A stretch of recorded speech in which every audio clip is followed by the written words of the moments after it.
มาแล้วลูกหล่อธรรมดานะพี่น้องเนาะเจ้า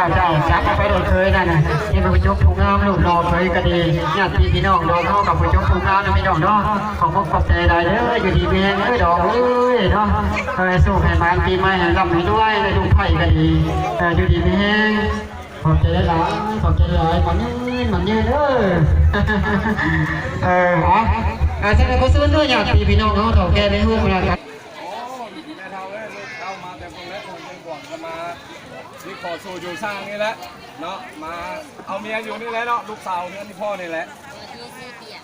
แมนปอดที่สีเกียงสดซิ่งเลยอ๋อนี่โสดสนิท100%โสดสนิทเต้วินาทีนี้ไปสิก็ได้โสดแล้วเนาะจะมากันจิมาได้โสดนะ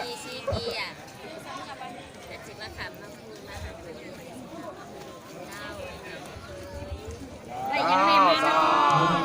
ได้ยังแม่มาได้หลายแล้วมีเงินมีทำมีวัตถุทุกอย่างเนาะมีขั้นหมากของยากับบังสลาขั้นหมากของยาครบวัดมีเงินมีคับมาเป็นโลนะเป็นโลเลยเนี่ยนี่เป็นเงินวัดถุงนี่กันเขามีแต่เงินอีกคำก็มีทำก็มีเขาเปิดเหล้าไม่เด้อใส่นั่นใส่คำเด้อ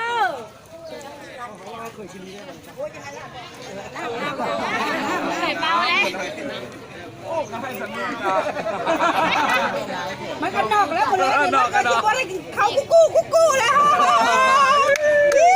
เขาบอกวันนี้ตองเงาแล้วได้เลยเนาะ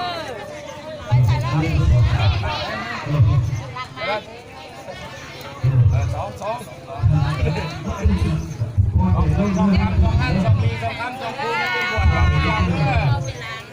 เคยคำเคยคูณเด้อไปจับรถบานนี้จับเลยห้ามป้าเคยคำเคยคูณเคยคูณมาเลยเด้อลูกกันลูก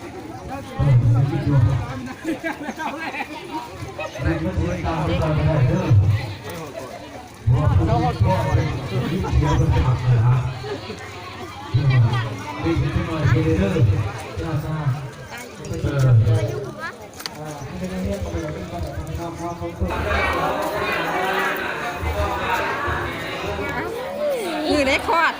เป็น2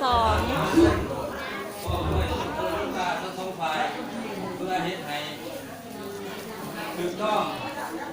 ตามที่พ่อเขาไม่ได้ยินอันที่หน้าไม่ได้ยินใครว่ามาระบานมาขาวในวันที่3วันที่4เนี่ยปี2ที่3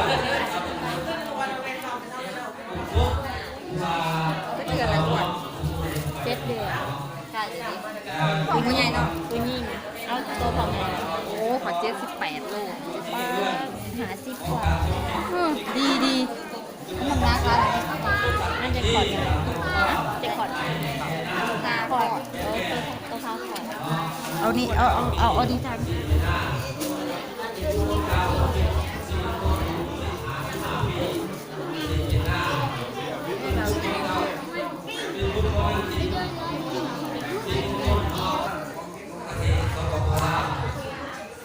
ที่เราทั้งหมดมีอยู่30 ล้านปีทั้ง2 บาทแต่ว่าโซ่เราใส่คือครอบครัวเรามี10 ล้านในทางที่เข้าล้านแต่ละ10 บาทแต่เราต้องมาขอภาษาด้วยถามว่ามีเงินถึง10 ล้านที่ทั้ง2 บาท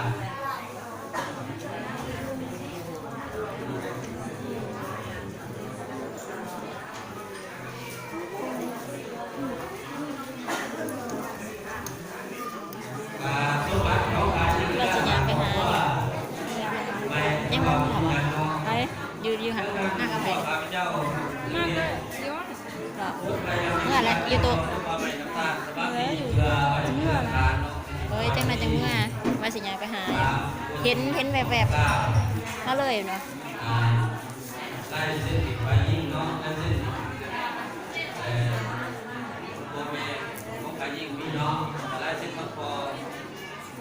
้แล้วที่ตั้งเจ้าบ่าว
ต่อไปก็เป็นกา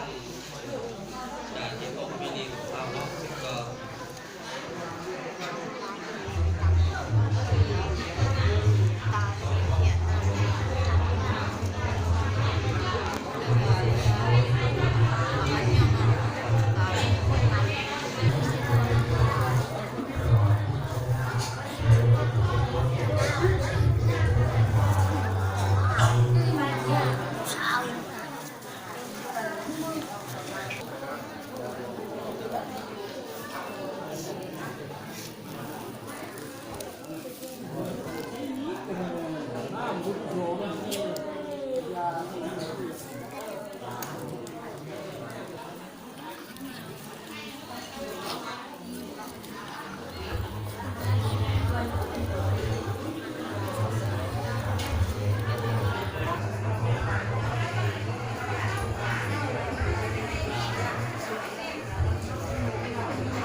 ลูกที่เป็นดู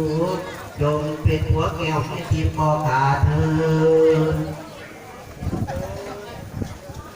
พุทธังอายุวัฒนังติสีตังยาวนิพนังสารนังอัสสามีธรรมังอายุวัฒนังติสีตังยาวนิพนังสารนังอัสสามีสังฆังอายุวัฒนังติสีตังยาวนิพนังสารนังอัสสามีตุติยปีพุทธังอายุวัฒนังติสีตังยาวนิพนังสารนังอัสสามีตุติยปีธรรมังอายุวัฒนังติสีตังยาวนิพนังสารนังอัสสามีตุติยปีสังฆังอายุวัฒนังติสีตังยาวนิพนังสารนังอัสสามีตติยปีพุทธังอายุวัฒนังติสีตังยาวนิพนังสารนังอัสสามีตติยปีธรรมังอายุวัฒนังติสีตังยาวนิพนังสารนังอัสสามีตติยปีสังฆังอายุวัฒนังติสีตังยาวนิพนังสารนังอัสสามี